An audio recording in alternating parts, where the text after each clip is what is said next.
नवमन्वन्तरशिल्पिनः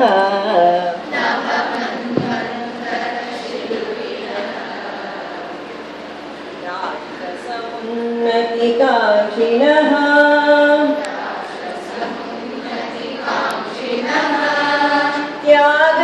त्यागदनाकाये करताः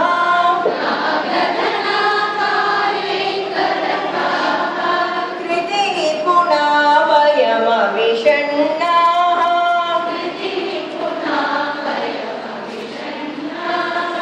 कृत्वा नवदृढसङ्कल्पम्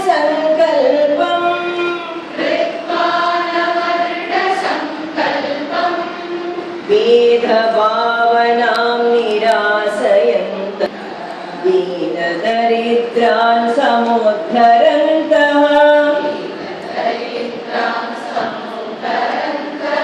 दुःखवितप्तान् समाश्वसन्तः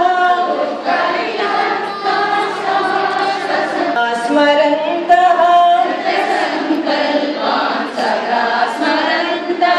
कृत्वा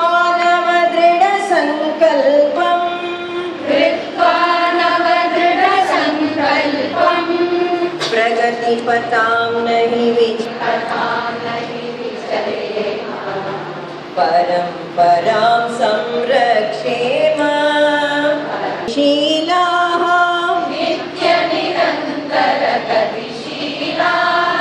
कृत्वा नवदृढसङ्कल्पम्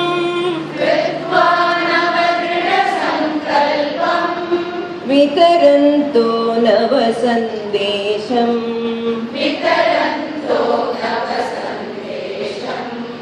घटयामो नवसङ्घटनम्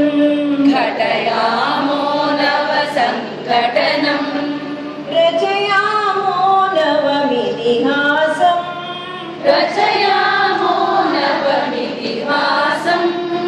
कृत्वा नवदृढसङ्कल्पम्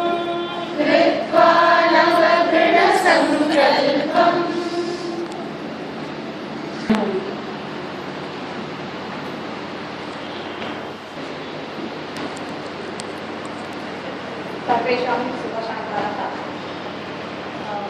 श्रीमती पेची महोदया वृत्त्या चार्टर्ड अकौण्टेण्ट्